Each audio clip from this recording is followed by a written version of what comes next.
મિત્રો ત્રણ મર્ડર કરી નાખ્યા, બેંકની ગાડી લૂંટી લીધી. જોઈ લો વિડીયોમાં, જો એક ભાઈ સૂતેલો દેખાય છે, જોવો તમે, જો નીચે પડ્યો. બેંકની ગાડી લૂંટી લીધી છે, 3 મર્ડર કરી નાખ્યા એક આયરે, 3 ને ઉડાવી દીધા. બોલો આ ઘટના ક્યાં ગામની છે તમને મને આગળ બતાવું છું.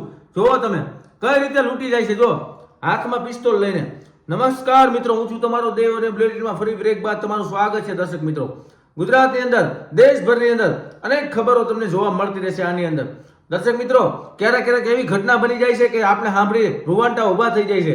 ત્યારે એક વિડીયો સોશિયલ મીડિયાની અંદર ખૂબ વાયરલ થયો છે. તમને ખબર હશે કે ગામડું હોય કે પછી સિટી હોય, ત્યાં બેંક હોય છે. બેંકની અંદર લેતી દેતી કરવા માટે એક ગાડી હોય છે, જે ગાડીમાં ફરતી બાજુ લોખંડની જારી મૂકેલી હોય છે. સાથે એની અંદર એક કમાન્ડો હોય છે, એટલે કે બંદૂકવાળો એક માણસ હોય છે.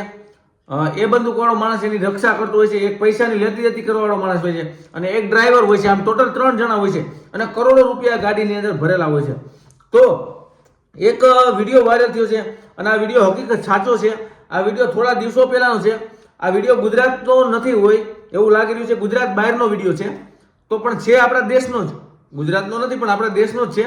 જેની અંદર એક લૂંટફાટવાળા 2 લોકો આવે છે બાઇક લઈને અને બંદૂકથી 3 લોકોને ઉડાડી દે છે અને જેટલા પૈસા છે એ લૂંટી અને ફરાર થઈ જાય છે.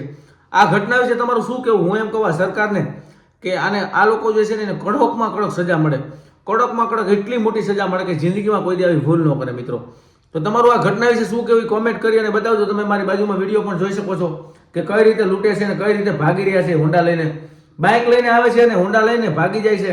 આ રીતે ફરાર થઈ જાય છે. ત્યાર પછી એને પોલીસ બંદોબસ્ત નાકાબંધી કરે છે અને પછી એને અંતે પકડી પણ લીધા હશે. હવે એવું લાગે અને એ લોકોને આજીવન સજા પડશે તેવું મને લાગી રહ્યું છે અને આવા લોકોને સજા પડવી પણ જોઈએ. મિત્રો, જય દ્વારકાધીશ, જય માતાજી.